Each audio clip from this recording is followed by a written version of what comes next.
En el capítulo 13 del Evangelio de Juan, que es lo que vamos a estar viendo el día de hoy, del versículo 21 al 30.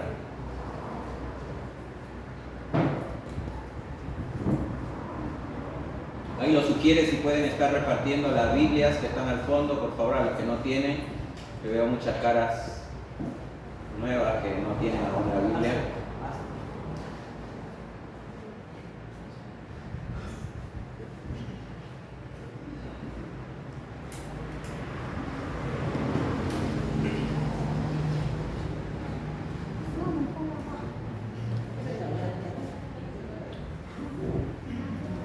Muy bien, si ya repartieron las Biblias, vamos entonces antes de empezar con la predicación de la palabra, vamos a orar para que Dios sea el que guíe esta palabra.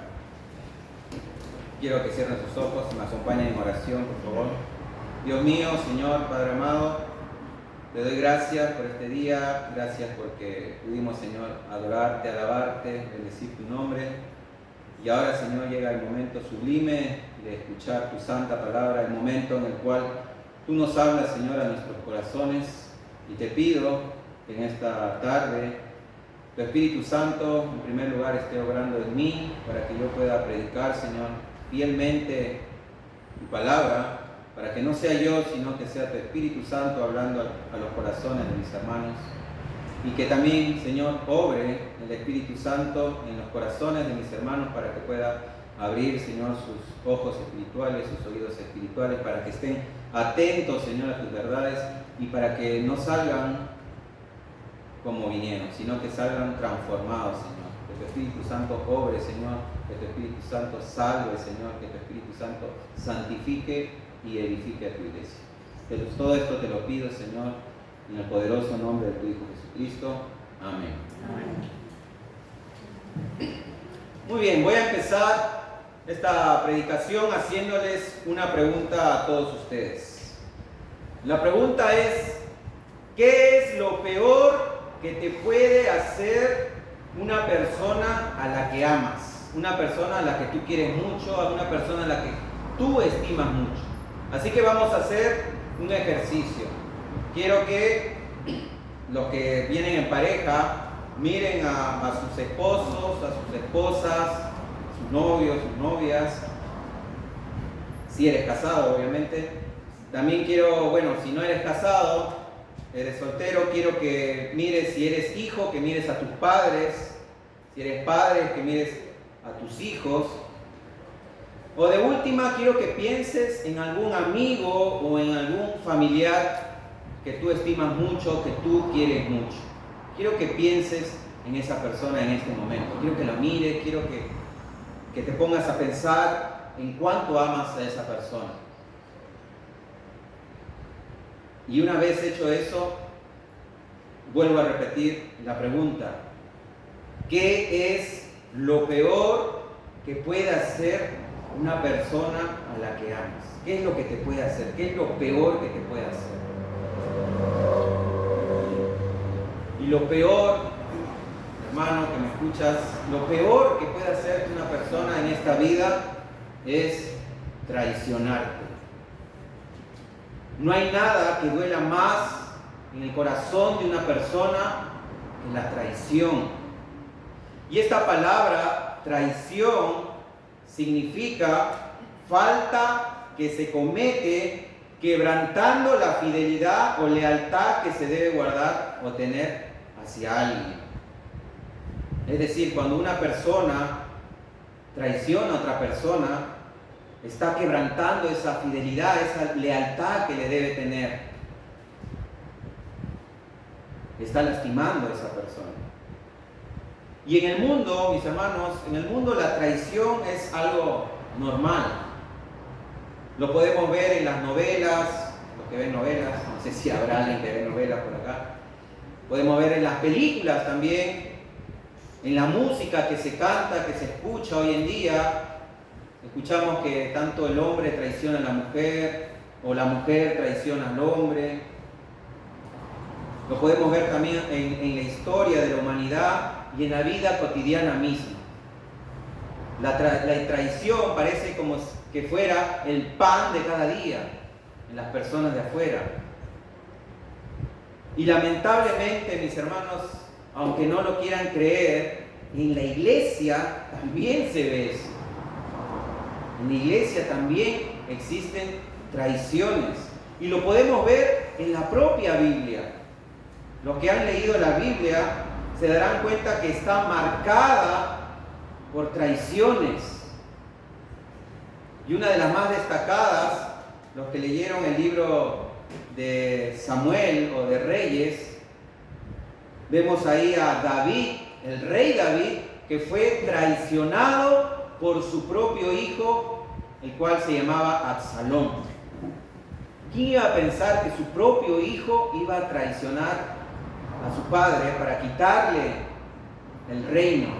Y es más, también iba a estar involucrado su consejero real, que era Ahitofel. Él también confabula con Absalón para quitarle el reino al rey David. Y uno se pone a pensar, ¿qué sentiría el rey David al saber que su hijo lo iba a traicionar? ¿Recuerdas el ejercicio que te hice pensar al comienzo de que pienses en esa persona que amas? ¿Qué sentirías tú ahora si esa persona a la cual se te vino a la mente o está a tu costado te traiciona? Seguramente te dejaría el corazón destrozado, hecho pedazos. Y es precisamente eso lo que vamos a ver el día de hoy en el Evangelio de Juan. Vamos a ver la peor traición de la historia. La peor traición de la historia, ese es el título del sermón del día de hoy. La peor traición de la historia fue hecha por un hombre llamado Judas Iscariote, que era uno de los 12 discípulos de Jesús, el cual se atrevió a traicionar al mismísimo Hijo de Dios. Al mismísimo Hijo de Dios. Y ahora te hago otra pregunta para que también vayas pensando, es si tú traicionarías al Hijo de Dios, ¿lo traicionarías? Eso vamos a verlo más adelante, pero quiero que tengas eso en mente. Vamos a leer entonces ahora sí el pasaje, Juan capítulo 13, versículos del 21 al 30. Dice así la palabra del Señor. Y habiendo dicho Jesús esto, se angustió en espíritu y testificó y dijo: en verdad os digo que uno de vosotros me entregará.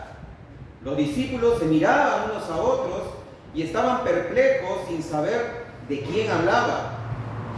Uno de sus discípulos, el que Jesús amaba, estaba a la mesa reclinada en el pecho de Jesús. Por eso Simón Pedro le hizo señas y le dijo: dinos de quién habla. Él, recostándose de nuevo sobre el pecho de Jesús, le dijo: Señor, ¿quién es? Entonces Jesús respondió: es aquel a quien yo daré el bocado que voy a mojar. Y después de mojar el bocado, lo tomó y se lo dio a Judas, hijo de Simón Iscariote. Y después del bocado, Satanás entró en él. Entonces Jesús le dijo: lo que vas a hacer, hazlo pronto. Pero ninguno de los que estaban sentados a la mesa entendió por qué le dijo esto. Porque algunos pensaban que como Judas tenía la bolsa del dinero, Jesús le decía: compra lo que necesitamos para la fiesta, o que diera algo a los pobres. Y Judas, después de recibir el bocado, salió inmediatamente y ya era de noche. Esto es palabra de Dios, hermanos. Para entender bien esto, y para los que no estuvieron las semanas pasadas, vamos a entender un poco del contexto, qué es lo que estaba pasando por qué Jesús dijo estas palabras, estas declaraciones. Y recordemos, hermanos, que Jesús estaba reunido con sus 12 discípulos en lo que nosotros los cristianos conocemos como la última cena. Jesús acababa de lavarle los pies a sus discípulos y les dejó una gran enseñanza. La enseñanza se trataba de la limpieza y el perdón de pecados, de la humildad y del servicio. También les había dicho Jesús que como Él había hecho, Él les había dado ejemplo para que ellos también hagan, que ellos debían lavarse los pies los unos a los otros. Luego de esta gran enseñanza, Jesús también había dicho y había profetizado algo. Delante de sus discípulos les dijo que uno de los que comía con Él ahí en la mesa iba a levantar su calcañar contra Él para que se cumpliera así la Escritura. La Escritura, la cual Jesús menciona, es el Salmo 41:9, donde dice: aún el hombre de mi paz, en quien yo confiaba, el que de mi pan comía, alzó contra mí el calcañar. Y este salmo, mis hermanos, lo escribió precisamente el rey David. El rey David escribió este salmo y seguramente algunos comentaristas dicen que David se estaba refiriendo o a su hijo Absalón, que fue el que lo traicionó, o a su consejero Ahitofel, porque era una persona en cual él confiaba. Pero esta persona llegó a alzar su calcañar contra él, es decir, lo traicionó. Y esta profecía también, mis hermanos, apuntaba a la traición del Mesías. El Hijo de Dios iba a ser traicionado de la misma manera por alguien de quien él confiaba, uno de sus 12 discípulos. Por eso es que Jesús, en el versículo 21, luego de haber dicho todas estas palabras, Jesús se conmovió en espíritu. En otras versiones dice que Él se angustió en gran manera. Es decir, mis hermanos, Jesús era Dios, sí, pero Él nos muestra su humanidad al sentir estas clases de sentimientos y emociones. Él se conmovió al saber que uno de los suyos lo iba a traicionar. No es que porque el hecho de que Él, Jesús, era Dios, dijo: ah, bueno, yo sé que me van a traicionar, no pasa nada. No.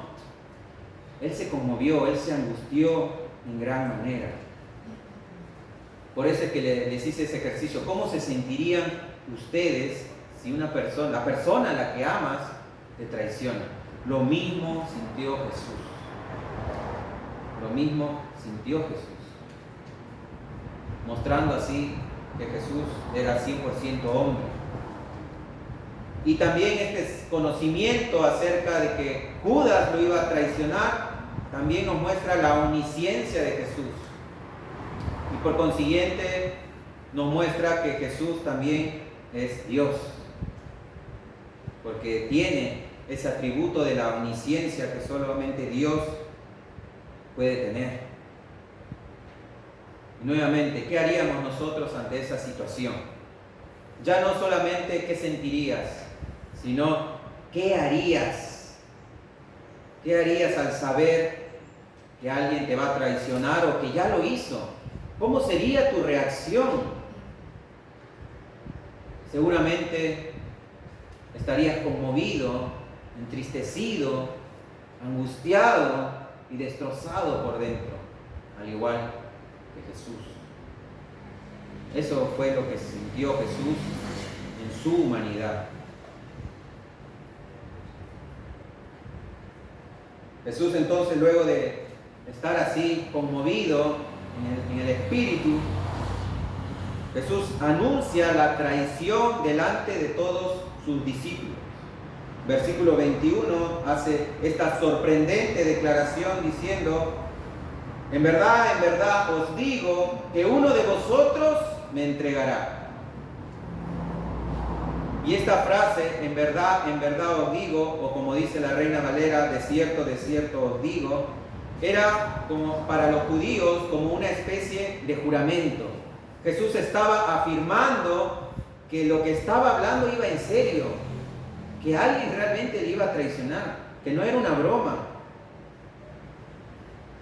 Entonces nos preguntamos, ¿pero por qué Jesús no lo dice abiertamente y dice quién es el traidor, sino que lo anuncia de esta manera?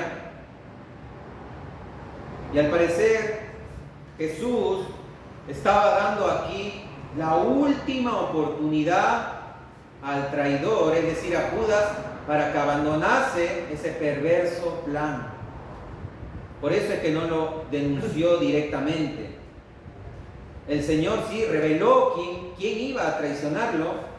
Judas seguramente lo sabía, pero ni aún así el traidor cambió de propósito. Ni aún así.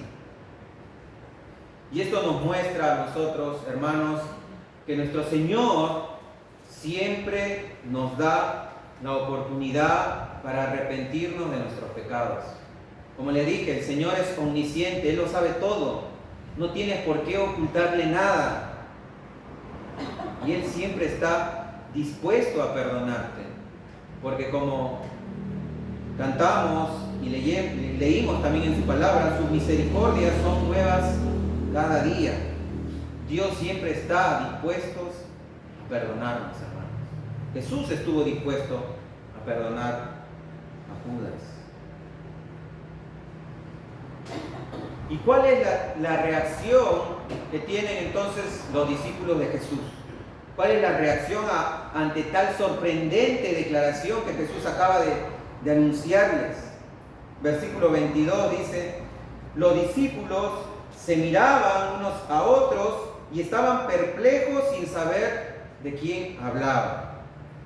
Es decir, los discípulos no sospechaban que era Judas el que lo iba a traicionar. Ellos se sorprendieron, es más, se sorprendieron de que uno de ellos le iba a traicionar a su Señor y dudaban de quién iba a ser en realidad. Estaban perplejos, estaban sorprendidos, estaban atónitos ante esta declaración.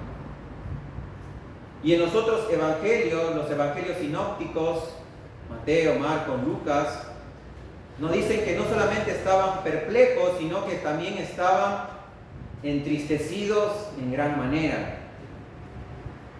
Mateo capítulo 26, versículo del 21 al 22, también ahí en la última cena, Jesús, hablando a sus discípulos, le dice, bueno, Mateo comenta esto y dice: mientras comían, dijo: de cierto os digo que uno de vosotros me va a entregar. Y entristecidos en gran manera, comenzó cada uno de ellos a decirle: ¿soy yo, Señor? Ellos no sabían quién era el traidor. Por eso es que ellos se entristecieron y hasta le dijeron al propio Señor: ¿acaso soy yo, Señor? ¿Soy yo, Maestro? Y si leen o han leído ya esta parte, esta sección de los evangelios, se darán cuenta que Jesús no le dio respuesta a sus discípulos, excepto a Judas Iscariote. A él sí le respondió. Mateo 26, 25 dice: entonces respondiendo Judas, el que le entregaba, dijo: ¿soy yo, Maestro? Y le dijo: tú lo has dicho. Qué cara dura, ¿no, Judas? ¿Seré yo, Maestra? Tú lo has dicho, le dice Jesús. Pero lo que seguramente no lo dijo así abiertamente, porque como veremos más adelante, nadie sospechaba de Judas. Y quizás, mis hermanos, Jesús no le respondió al resto de discípulos para que cada uno pueda examinarse a uno mismo. Recuerden que ellos estaban perplejos, estaban dudosos, no sabían quién le iba a entregar y se miraban unos a otros. Capaz, imagínense esa situación, estar ustedes ahí y mirarse y decir: ¿quién será? No, para mí que es fulanito, para mí que es menganito. O quizás también ellos veían dentro de sí a un potencial traidor. Pero ¿quién es este traidor? Versículos 23 y 25 dice: uno de sus discípulos, el que Jesús amaba, estaba a la mesa reclinado en el pecho de Jesús. Por eso Simón Pedro le hizo señas y le dijo: dinos de quién habla. Él, recostándose de nuevo sobre el pecho de Jesús, le dijo: Señor, ¿quién es?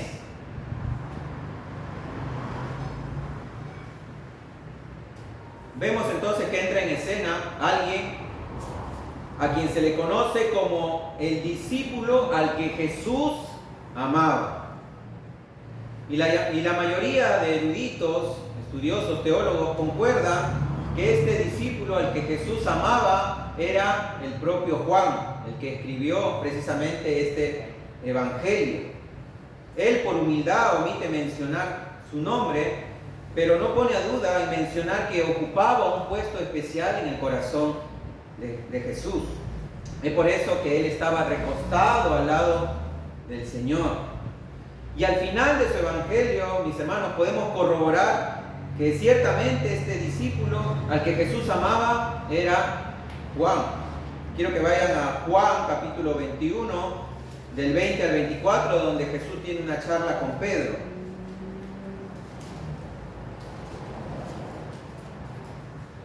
Gracias. Juan 21, del 20 al 24. Dice así la palabra del Señor: volviéndose Pedro, vio que le seguía el discípulo a quien amaba Jesús. O sea, Pedro estaba viendo que el discípulo al que amaba Jesús los estaba siguiendo. El mismo que en la cena se había recostado al lado de él y le había dicho: Señor, ¿quién es el que te ha de entregar? Cuando Pedro le vio, dijo a Jesús: Señor, ¿y qué de este? Jesús le dijo: si quiero que él quede hasta que yo venga, ¿qué a ti? Sígueme tú. Este dicho se extendió entonces entre los hermanos que aquel discípulo no moriría. Pero Jesús no le dijo que no moriría, sino: si quiero que él quede hasta que yo venga, ¿qué a ti? Este es el discípulo que da testimonio de estas cosas y escribió estas cosas, y sabemos que su testimonio es verdadero. Entonces, en el versículo 24 ya el propio Juan nos estaba diciendo que este discípulo que Jesús amaba es el que daba testimonio de estas cosas, es decir, el que escribió ese evangelio, y sabemos que su testimonio es verdadero. Entonces, a este discípulo Pedro le hizo señas para que le preguntase al Señor quién era el que le iba a traicionar, ya que Juan estaba recostado cerca del pecho de Jesús. Y entonces Juan le dijo: Señor, ¿quién es? Y para entender esto hay que explicar, mis hermanos, que ellos, como le dije, estaban en la última cena, estaban cenando todos, y ellos estaban en una mesa, pero no es como las mesas modernas que son altas, sino que eran unas mesas bajitas nada más, en las cuales ellos se sentaban y reclinaban su brazo izquierdo, su codo izquierdo, ahí a un cojín, a un diván ahí, y con la mano derecha ellos comían.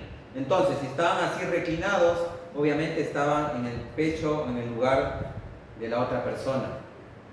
Lo que nos hace pensar que entonces Juan estaba a la derecha de Jesús, a la derecha de Jesús. Y Juan, al estar a la derecha de Jesús, es por eso que le hace esta pregunta, seguramente en voz baja, en murmullo, de quién era el que le iba a traicionar. Y Jesús le contesta, y probablemente también lo hizo en voz baja, ya que, como vamos a ver más adelante, nadie entendió lo que Jesús estaba haciendo o lo que había dicho. Y la posición, mis hermanos, hay que entender también que la posición en la que Juan estaba al lado de Jesús era una posición de privilegio, una posición de honor. Y ya que Pedro le hizo señas a Juan para saber quién era el traidor, entonces nos dice que Pedro no estaba al lado izquierdo de Jesús. Lo que nos hace pensar, mis hermanos, o suponer que el que estaba a la izquierda de Jesús era el propio Judas Iscariote. También en un lugar de honor, porque estar a la derecha o a la izquierda del Señor era un lugar privilegiado. Era un lugar privilegiado. Recuerde que en cierta ocasión Jacobo y Juan, los hijos de Zebedeo, le pidieron a Jesús que en su gloria uno se siente a su derecha y otro se siente a su izquierda. Y en el otro evangelio, en Mateo, nos dice que fue la madre de ellos dos la que le pidió al Señor Jesús que en su gloria, en su reino, que asiente a su hijo, a uno a la derecha y otro a la izquierda. Entonces vemos ahí que sí, estar a la derecha o a la izquierda es un lugar de mucho privilegio y de mucho honor. Entonces Jesús va a identificar a este traidor. Versículo 26 nos dice: entonces Jesús respondió: es aquel a quien yo daré el bocado que voy a mojar. Y después de mojar el bocado, lo tomó y se lo dio a Judas, hijo de Simón Iscariote. Jesús le dice a Juan, le responde a su pregunta, le dice que al quien él diere el pan mojado, ese sería el traidor. Pero, ¿por qué? ¿Qué es el pan mojado? Bueno, según la tradición judía, el anfitrión de una fiesta, en este caso el anfitrión era Jesús, porque él era el que estaba organizando la cena, tenía por costumbre preparar un bocado especial y sabroso para darlo a cierto invitado como un gesto especial de honra y amistad. Esa era la costumbre judía. El pan mojado se mojaba en una especie de salsa y se lo daba a ese invitado de honor. Y como les dije, por eso es que lo más probable era que Judas estuviera sentado a la izquierda de Jesús, porque ¿quién más que invitado de honor? El que esté a la izquierda. Entonces, mis hermanos, Jesús le da este bocado a Judas, demostrando así un gesto final de amor por Judas, a pesar de que éste le iba a traicionar. Y un comentarista dice lo siguiente acerca de este pasaje, de este texto. Nos dice: cuán grande amor el que tiene nuestro Salvador por los pecadores, que aún le ofrecen lo mejor del banquete. ¿Cuántas personas en la actualidad solo usan a Jesús para su propio beneficio, para enriquecerse y satisfacer sus necesidades, y aún así nuestro Señor se los da en un acto de amor y de honor? Fin de la cita. Vemos entonces este gesto de amor, el último gesto de amor de Jesús por Judas, dándole este pan mojado a Judas Iscariote, hijo de Simón. ¿Quién era este Judas Iscariote? Bueno, ya sabemos que era uno de los 12 discípulos, los cuales Jesús mismo había escogido para que sean parte de la predicación del Evangelio, de la expansión de su reino. Pero este discípulo tuvo que haber sido un actor consumado y un perfecto hipócrita. Esa palabra hipócrita viene del griego, que significa precisamente actor. Judas no era un creyente genuino, sino que Judas era alguien que actuaba como un creyente, pero no lo era.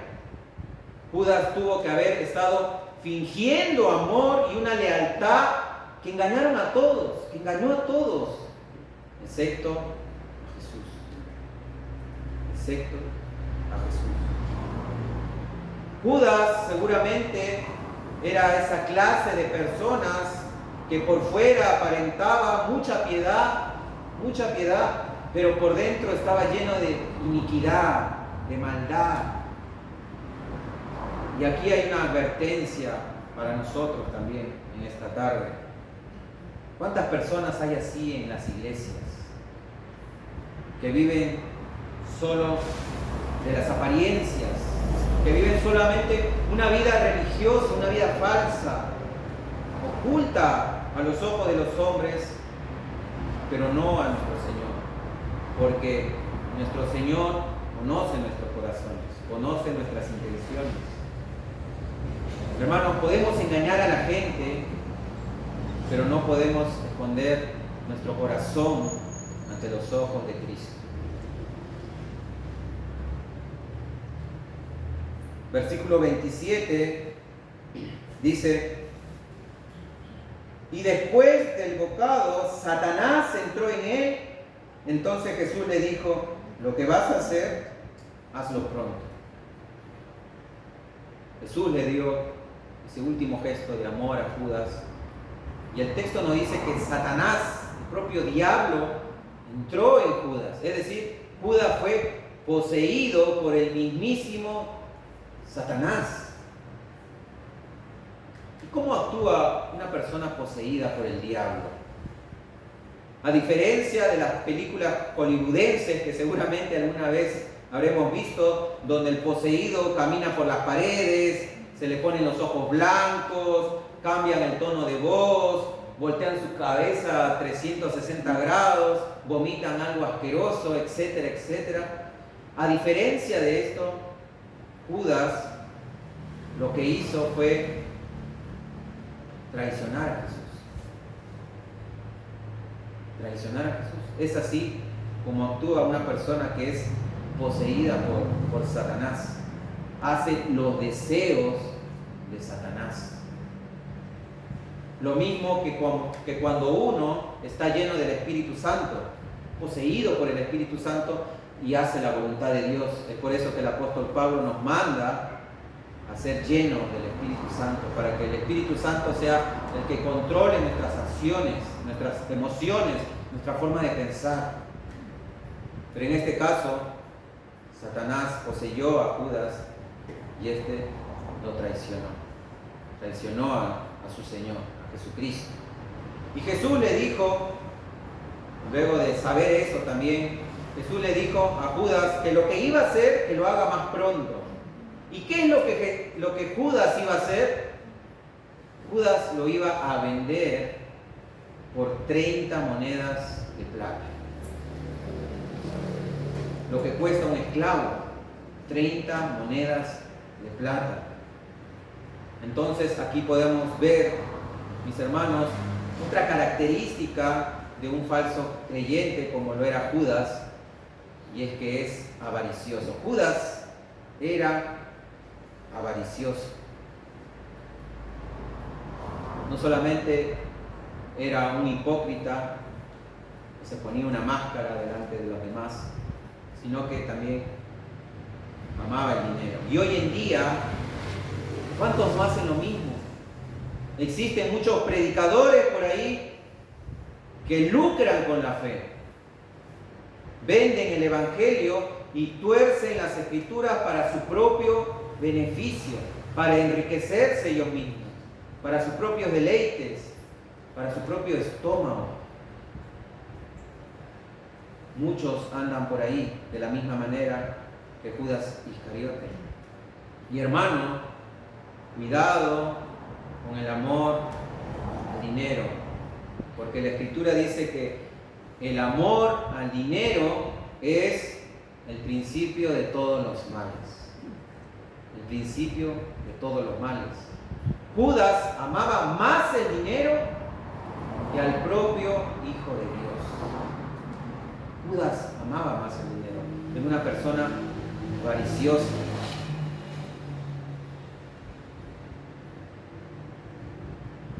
Y a pesar, mis hermanos, de todo esto, el versículo 28 nos dice que nadie entendió nada. Nadie entendía nada de lo que estaba pasando. El versículo 28 dice: pero ninguno de los que estaban sentados a la mesa entendió por qué le dijo esto. ¿Y por qué nadie entendió nada? Nos preguntamos, ¿por qué nadie entendió nada? Bueno, este versículo nos confirma que la anterior conversación entre Jesús y Juan acerca del pan mojado no fue oída por los otros discípulos. Ellos no sabían aún que Judas estaba a punto de traicionar a su Señor. Es más, yo me atrevo a decir que ni el propio Juan entendía eso.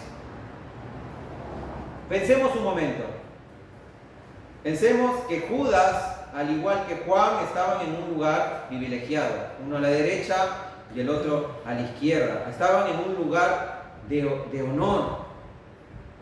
Incluso si se le dio el bocado especial a Judas como el invitado de honor por parte del anfitrión que era Jesús, seguramente cuando Juan escuchó eso del bocado, él se habrá quedado sorprendido, habrá estado en shock, porque él habrá estado, pero ¿cómo es posible que alguien a quien tú le hayas dado el bocado especial, el invitado especial, se podría decir, él te va a traicionar, precisamente él te va a traicionar?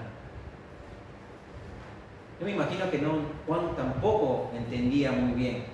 Y por eso es que los demás discípulos no sospechaban tampoco de Judas, porque a él se le dio el bocado especial. Es más, ellos pensaban que Judas iba a hacer otras cosas. Versículos 29 y 30 dice: porque algunos pensaban que como Judas tenía la bolsa del dinero, Jesús le decía: compra lo que necesitamos para la fiesta, o que diera algo a los pobres. Entonces el texto nos dice que los demás discípulos pensaban que Judas iba a hacer algo bueno, que él iba a comprar algo para la fiesta. Recuerden que iban a festejar la fiesta de la Pascua. O que Judas iba a darle el dinero a los pobres, porque también se acostumbraba que en las fiestas se le diera el dinero a los pobres. Y hermanos, esto nos hace pensar que Judas era un hombre invisible. Y digo invisible entre comillas porque quiero decir que Judas pasaba desapercibido. A nadie se le hubiera pasado por la mente que Judas iba a traicionar a Jesús. Es más, seguramente todos los discípulos tenían un buen testimonio acerca de Judas Iscariote. Como dice un dicho por ahí: cara vemos, corazones no sabemos. ¿Cuántas veces nosotros juzgamos por las apariencias? Solemos juzgar por las apariencias, por las caras, cuando en realidad los verdaderos villanos son aquellos que pasan desapercibidos, es decir, que son invisibles ante los ojos de los hombres.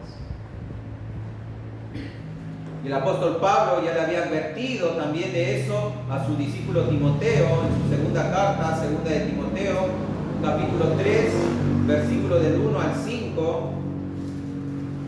Segunda de Timoteo, capítulo 3, versículo del 1 al 5, dice: también debes saber esto, Pablo escribiéndole a Timoteo, también debes saber esto, que en los postreros días vendrán tiempos peligrosos, porque habrán hombres amadores de sí mismos, avaros, vanagloriosos, soberbios, blasfemos, desobedientes a los padres, ingratos, impíos, sin afecto natural, implacables, calumniadores, intemperantes, crueles, aborrecedores de lo bueno, traidores, impetuosos, infatuados, amadores de los deleites más que de Dios. Y presten atención al versículo 5 que dice: que tendrán apariencia de piedad, pero negarán la eficacia de ellas. A estos evitan. Es decir, los verdaderos villanos, mis hermanos, muchas veces tienen apariencia de piedad, como los falsos maestros que andan hoy en día de saco y corbata, engañando a la gente. Tienen apariencia de piedad.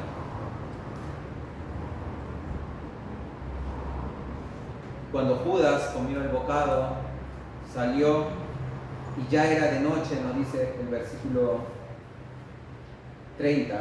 Dice: Judas, después de recibir el bocado, salió inmediatamente y ya era de noche. ¿Por qué el detalle de la noche? Bueno, el Evangelio de Juan, como hemos visto alrededor de todos estos meses, nos daremos cuenta que Juan usa muchos simbolismos en su Evangelio. Es más, a Jesús siempre lo presenta como la luz del mundo. Entonces, sabiendo esto, el detalle de la noche debe tener un significado espiritual, un significado teológico profundo. Y precisamente la noche era la hora señalada para que Judas entregara por completo, para que él se entregara por completo al poder de las tinieblas. Como dice el Evangelio de Lucas, capítulo 22, versículo 53, cuando Jesús fue arrestado, el texto nos dice, habiendo Jesús hablando ante los romanos, los soldados romanos, los fariseos que habían ido a arrestarle, Jesús le dice, habiendo estado con vosotros cada día en el templo, ¿no extendisteis la mano contra mí? Mas esta es vuestra hora y la potestad de las tinieblas. Jesús le dice, yo estuve todo el tiempo en el templo enseñando, nunca me prendiste, nunca me arrestaste, pero esta es vuestra hora y la potestad de las tinieblas. En la noche, cobardemente, no lo quisieron hacer a la luz del día, porque sabían que tenían al pueblo, porque mucha gente del pueblo creían que Jesús realmente era el Mesías y otros creían que realmente era un profeta. También vimos semanas anteriores en el Evangelio de Juan, capítulo 12, versículo del 35 al 36, también hablando de simbolismos, dice Juan 12, del 35 al 36, dice, entonces Jesús le dijo, aún por un poco está la luz entre vosotros, andad entre tanto que tenéis luz, para que no os sorprendan las tinieblas, porque el que anda en tinieblas no sabe a dónde va. Entre tanto que tenéis luz, creed en la luz, para que seáis hijos de luz. ¿Vieron? Jesús siempre se identificó como la luz, y Jesús estaba diciendo que los verdaderos creyentes van a ir hacia la luz, van a andar en la luz, y no van a andar en las tinieblas. Y hermanos, si nos mantenemos en íntima comunión con Cristo, vamos a andar en luz. De lo contrario, si le volvemos la espalda a nuestro Señor, entraremos en oscuridad y andaremos en tinieblas, así como Judas Iscariote. Y ya para terminar, mis hermanos, algunas reflexiones.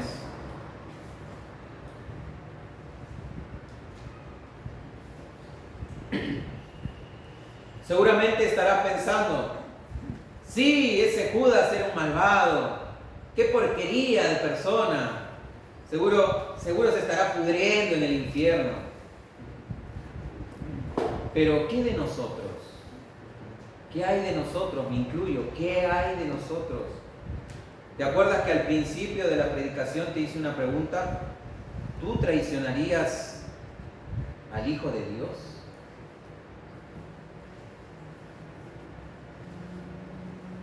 Y en cierta manera, todos lo hemos hecho. Todos hemos traicionado al Hijo de Dios. Quizás no lo hemos vendido por dinero, por 30 monedas de plata, aunque hay ciertos predicadores que sí lucran con eso. Pero lo hemos traicionado de alguna u otra manera.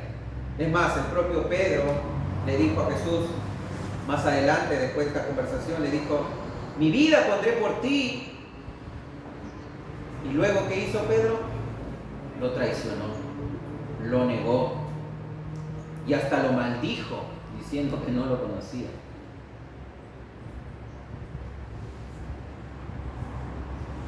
¿Cuántas veces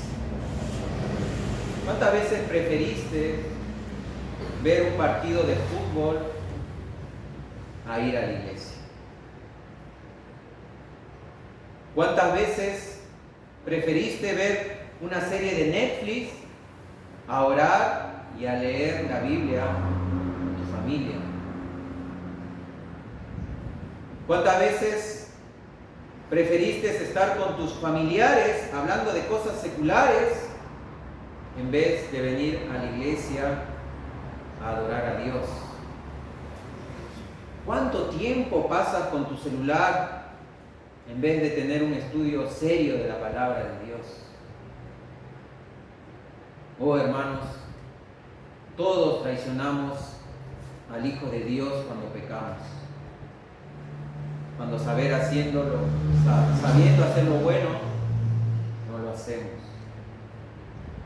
Y la diferencia está en que el verdadero creyente sí falla, peca, pero el verdadero creyente se arrepiente de corazón. Al igual que Pedro traicionó a su Señor, pero luego ¿qué pasó? Lloró amargamente porque sabía que había hecho mal. Un verdadero creyente es aquel que se arrepiente, confiesa sus pecados y se aparta. Al contrario de Judas, que decidió quitarse la vida, en vez de venir a los pies de Cristo y pedirle perdón y hallar gracia. ¿Ustedes creen que Jesús no lo hubiera perdonado a Judas? Claro que sí, Jesús hubiera perdonado a Judas. Pero él no vino a los pies de Cristo. Rechazó así el Evangelio y la gracia que nuestro Señor Jesucristo nos ofrece. Y hermanos, siempre hay un Judas en la iglesia. Siempre. Lo he vivido en carne propia. Ayer hablando con este pastor, Gustavo Tobio, le dije, ¿alguna vez te traicionaron? Sí. Siempre va a haber un Judas en la iglesia. Y podría ser cualquiera de nosotros. El verdadero creyente no es aquel que dice en su corazón, no, yo no,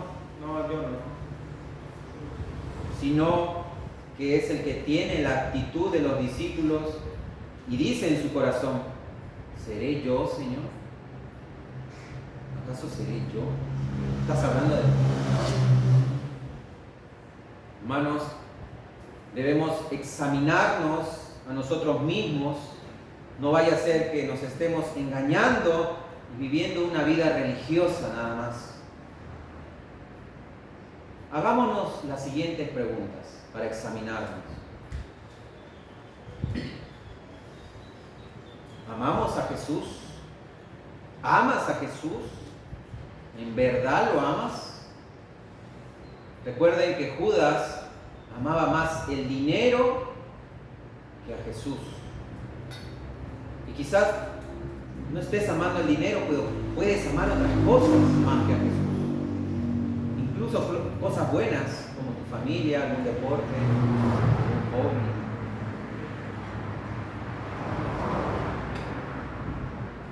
Otra pregunta para reflexionar es, ¿te sientes amado por Él, por Jesús, como el apóstol Juan? Ya que un verdadero creyente debe sentirse amado por Jesús. Él dio su vida por nosotros. De tal manera amó Dios al mundo que dio a su Hijo unigénito para que todo aquel que en Él crea no se pierda, sino que tenga vida eterna. Juan se sentía seguro de ese amor. ¿Te sientes amado por Jesús?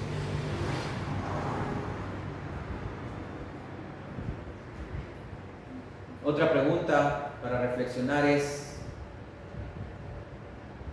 ¿eres de los que aparentan una vida piadosa en la iglesia y viven de otra manera en la casa? ¿Eres de los que aquí en la iglesia todos son santos, pero cómo estás en tu casa? ¿Cómo te comportas en tu casa? ¿Será que tus hijos puedan dar testimonio de que eres un verdadero creyente?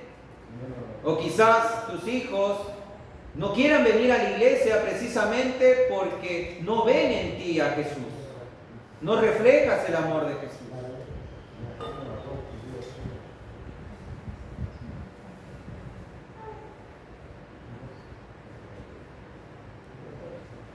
Hermano, otra pregunta para que te examines es: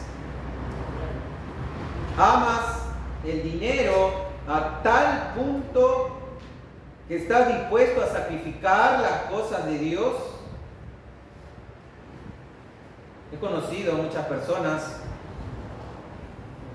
que, teniendo la oportunidad de no trabajar los domingos, lo hacen por dinero, por ganar más, por tener más.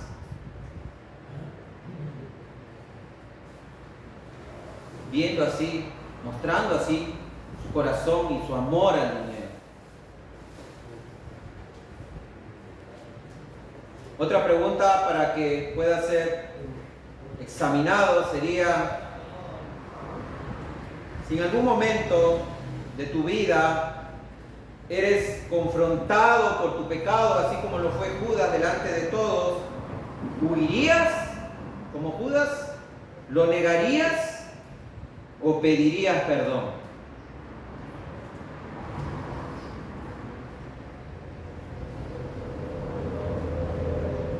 ¿Cuál sería la respuesta? ¿Huirías? ¿Lo negarías? ¿O pedirías perdón? ¿Vendrías a los pies de Cristo a pedir perdón por los pecados? El verdadero creyente es aquel que viene y confiesa sus pecados ante el Señor. Y ya para terminar, hermanos, si te has identificado como Judas, no quiero que te vayas con el corazón turbado ni entristecido, sino que déjame decirte que aún hay esperanzas para ti. Hay esperanza. Cristo Jesús vino a morir precisamente por los pecadores. Jesús dijo: yo no he venido a llamar a justos, yo he venido a llamar a pecadores al arrepentimiento. Solo debes poner tu fe en Jesús y arrepentirte de tus pecados. Recuerda que Dios es bueno y para siempre es su misericordia. Como dice el Salmo 107:1, que lo subimos en las redes, te dice: alabad a Jehová porque Él es bueno, porque para siempre es su misericordia. Y el salmista que escribió ese salmo se dio cuenta de dos cosas. Uno, que el pueblo de Dios, el pueblo de Israel, siempre le fallaba a Dios. Y que precisamente por sus pecados habían sido exiliados y habían sido esclavizados. Pero también se dio cuenta de otra cosa muy importante.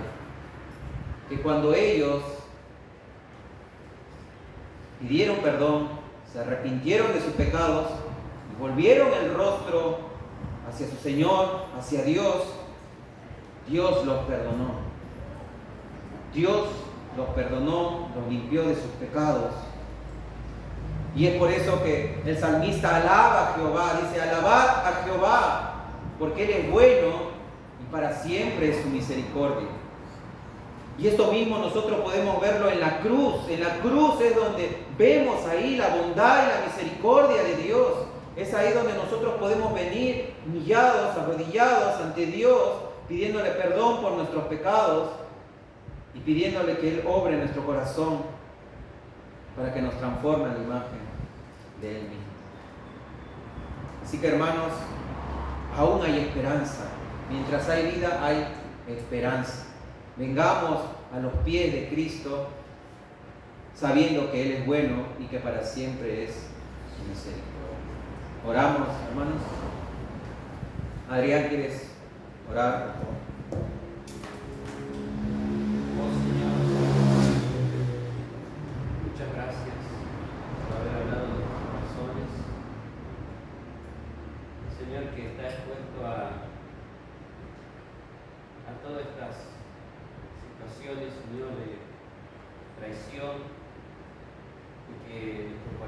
endurezca, el que estemos amando bienes u otras cosas, personas, aun nuestros familiares, Señor, no poner nuestros ojos en ti, Señor. Te pedimos misericordia, que nos ayudes, Señor, a entregarnos, Señor, en cuerpo, en alma, para ti, Señor, para que tu nombre sea glorificado, para que nuestras vidas sean santificadas, Señor, podamos obedecer.